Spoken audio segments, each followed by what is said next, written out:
Kasuke agreed, stating that since Momoshiki would never regain the data, he would never be able to resurrect. Amado then pointed out a silver lining, but noted that the issue of Momoshiki occasionally taking control of Boruto's consciousness still persisted, and they had yet to find a definitive solution. Kasuke explained that the medication had proven more effective than expected. As long as Boruto continued taking it, they should be able to suppress Momoshiki's influence for a long time. Boruto, however, disagreed. He felt that he no longer needed the meds. He couldn't quite put it into words, but something had changed. It was difficult to describe, yet he had a sense that he could now channel Momoshiki's power at will. Meanwhile, Kawaki lay unconscious on the bed. Sumire, observing him, noted that he had exhausted a considerable amount of chakra, but his life was not in danger, and there were no visible external injuries. Thanks to the nanomachines in his blood, he was almost fully self-healed. However, it would be best to conduct a more thorough examination in the lab. Shikamaru wondered why she had asked him to check on Kawaki instead of Amado. They still needed to confirm a few things with Kawaki, and until they did, they couldn't afford to leave him alone. As long as there were no health concerns, he would remain under observation. Someone speculated if Shikamaru truly intended to live unbound, considering the immense power he wielded. Shikamaru replied that they couldn't strain Kawaki even if they wanted to. He could simply shrink himself with Sukuna and break free. Moreover, he could absorb any sealing jutsu with karma, making it nearly impossible to physically bind him at this point. Shikamaru wondered aloud that it would be problematic if they ended up antagonizing him. Fortunately, Kawaki's wish was simple. As long as Naruto was safe, he had no issue with them. All they could do was place their faith in him. He then asked Sumire to keep an eye on him and ensure he remained on their side, especially if they wanted to stick with peaceful solutions. Naruto added that this was how Konoha did things. Shikamaru then asked Naruto if he was truly fine with that. Naruto agreed, mentioning that they'd have a long conversation when Kawaki woke up. As Shikamaru was about to leave, Sumire called out to him, asking if something had happened with Lord Seventh. He wondered what she meant by that. She admitted she was hoping it was just her imagination, but Kawaki seemed to be brooding over something. Shikamaru explained that Naruto had just returned that morning after narrowly escaping death, and he was exhausted. Sumire acknowledged this and apologized.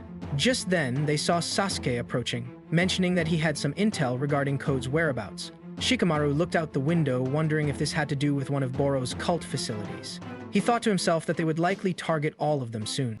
Sasuke stated that there was a hidden structure on the edge of the Land of Snow, in an area considered taboo even by the locals. It was apparently a secret facility known only to a select few of the top members of the cult. They were involved in inhumane rituals, human experimentation, and, unknown to Kara, even research and development of scientific ninja tools. What was particularly concerning was that it also served as a disposal site for the cyborgs that Jigen had ordered to be scrapped. Shikamaru commented that it sounded sufficiently suspicious and asked if there was any conclusive evidence that Code was there.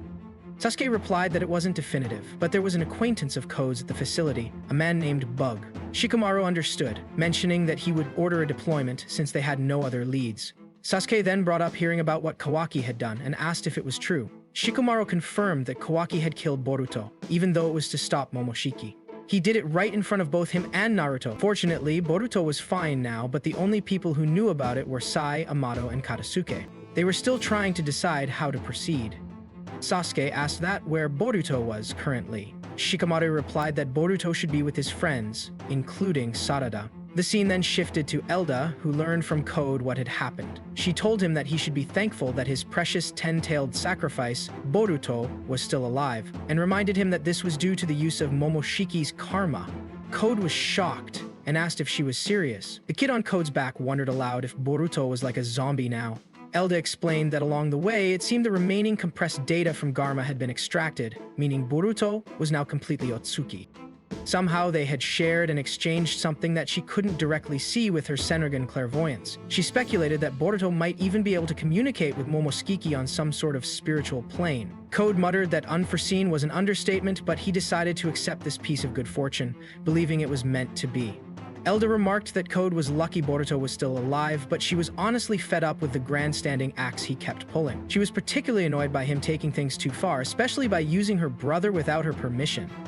Code replied that he hadn't had any other option. Elda told him to listen carefully. His job was to bring Kawaki back to her. In return, she would help him regain his power to pursue his own goals, as he was currently useless to her in his present state. However, she made it clear that even if Code regained his strength, if he was still useless, incompetent, or simply a hindrance, she and her siblings would have no qualms about disposing of him. She warned him to consider that a serious warning. Code wondered aloud if that meant she didn't even consider him a comrade, and he found that sad. Elda replied coldly that it was none of his business.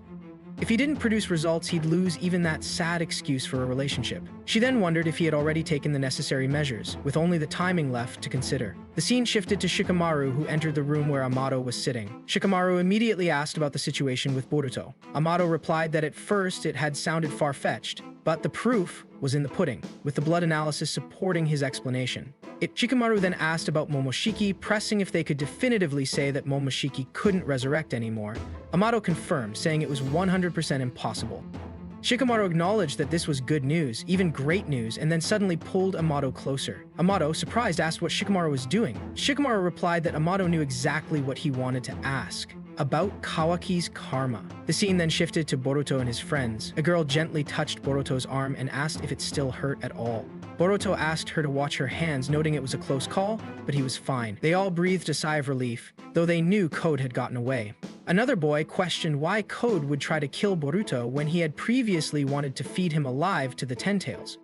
Boruto recalled Shikamaru's words to keep quiet about Kawaki killing him until they decided on Konoha's official stance towards him. He then told the boy that perhaps Kawaki couldn't control himself and didn't seem to think things through. The girl pointed out that either way, Boruto had become fully Otsutsuki. She asked if he was now going to be targeted by everyone. Boruto agreed, saying he didn't know where they were hiding, but next time he wouldn't let them escape. The girl clarified that wasn't what she meant. She was saying that Boruto needed to be more careful. What if he was attacked while he was alone?